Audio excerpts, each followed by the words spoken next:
2020, Lesmond Charles Mitchell was executed by lethal injection at USP Terre Haute, Indiana. Family members of the victims and members of the Navajo Nation, who opposed the execution, were present in the witness room. When asked for his last words, Mitchell responded, "No, I'm fine." He was declared dead at 6:29 p.m. Keith Dwayne Nelson, State, Missouri. On October 12, 1999, Pamela Irene Butler, a 10-year-old girl, disappeared while skating in front of her home in Kansas City, Kansas. Keith Dwayne Nelson, 24 years old, abducted her in front of her older sister, who screamed upon witnessing the abduction. Several witnesses saw the incident and noted the license plate of the white van in which she was taken. Nelson drove to a forest in Grain Valley, Missouri, where he abused and strangled Pamela with a wire. He then abandoned her body in a wooded area near a church. A janitor from the church noticed the suspicious van and, along with his wife, reported it to the police after seeing the news about the kidnapping. The next day, the van was found abandoned in Kansas City, Missouri. 2 days after the crime, a civilian employee of the police department discovered Nelson hiding under a bridge. He tried to escape by swimming across a river, but he was surrounded by railroad workers until the police arrived. When asked where Pamela was, Nelson replied that he knew but would not say. The next day, the police found the girl's body in the wooded area behind the Grain Valley Christian Church. On October 21, 1999, Nelson was federally charged with kidnapping resulting in death. Since he crossed state lines with the victim, his case fell under the jurisdiction of the Federal Kidnapping Act. In November 2001, Nelson pled guilty, and a jury sentenced him to death. The defense argued his traumatic childhood and psychological issues, but the prosecution emphasized the brutality of the crime and his lack of remorse. On August 28, 2020, Keith Dwayne Nelson was executed by lethal injection at the Terre Haute Penitentiary, Indiana. His last words were, "No." He was declared dead at 4:32 p.m. William Emmett LaCroix, Jr., State, Georgia. On October 7, 2001, Joanne Lee Tiesler, a 30-year-old nurse, was attacked in her home in Cherry Log, Georgia. William Emmett LaCroix Jr., a former soldier and sex offender, broke into her house while she was away, waited for her to return, and then tied her up with wires, assaulted her, and stabbed her repeatedly. He then fled in his vehicle, a 1996 black Ford Explorer. The police quickly identified LaCroix as the prime suspect since he lived near the victim and had been seen spying on her with binoculars. He had an extensive criminal record that included theft and child abuse.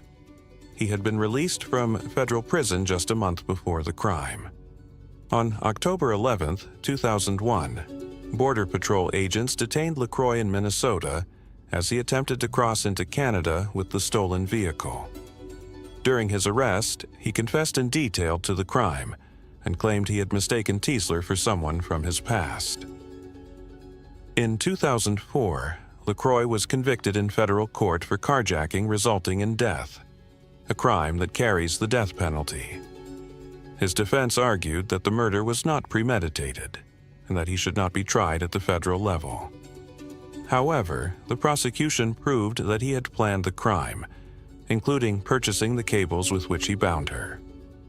He was sentenced to death on March 10, 2004. One day before being executed, he was offered a last meal. Initially, he requested KFC chicken, but his request was denied due to security concerns over the bones. He then asked for Pizza Hut, which was approved. On September 22, 2020, William LaCroix was executed by lethal injection at the federal penitentiary in Terre Haute, Indiana. His execution was the 6th carried out by the federal government that year. His defense requested clemency, citing the death of his brother Chad LaCroix, a state trooper killed in 2010, as a reason not to further distress his family. However, President Donald Trump rejected the request and allowed the execution to proceed.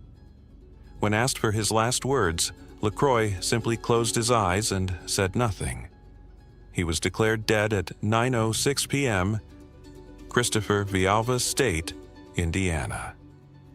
On June 21, 1999, in Fort Hood, Texas, 19-year-old Christopher Villalva, along with 4 accomplices, ended the lives of Todd and Stacy Bagley, a couple from Iowa.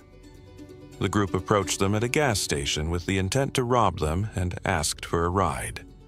Once inside the vehicle, Villalva pulled out a gun and forced the couple into the trunk, where they remained for hours while their captors withdrew money from their card and stole their belongings. Later, in a remote area, Villalva ordered that the inside of the car be sprayed with flammable liquid. While the Bagleys sang "Jesus Loves Me" and begged for their lives, Villalva shot them in the head. Stacy was still alive when his accomplice, Brandon Bernard, set the car on fire. Villalva and Bernard were arrested days later and sentenced to death in 2000 under federal jurisdiction, as the crime occurred on military land. 3 other involved individuals, who were minors, received prison sentences. One day before being executed, he was offered a last meal. Villalva requested a pepperoni pizza from Pizza Hut and a soda. On September 24, 2020, Christopher Villalva was executed by lethal injection at the Terre Haute Penitentiary in Indiana. When asked for his last words, he said, "I am more than the worst thing I've done. Change is possible if people want it. I'm ready, Father." He was declared dead at 6:42 p.m., Orlando Hall, State, Arkansas. In the mid-1990s, Orlando Hall, Bruce Webster, and Marvin Holloway operated a drug trafficking ring in Arkansas, aided by Stephen Beckley, who transported marijuana from Texas. On September 21, 1994, Orlando traveled to Texas for a drug deal with Neil Renee and Stanfield Vitalis, who swindled him out of $4,700.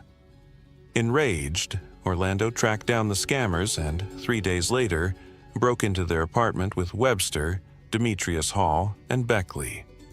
They didn't find the men, but instead kidnapped their 16-year-old sister, Lisa Renee. During the trip to Arkansas, they repeatedly abused her,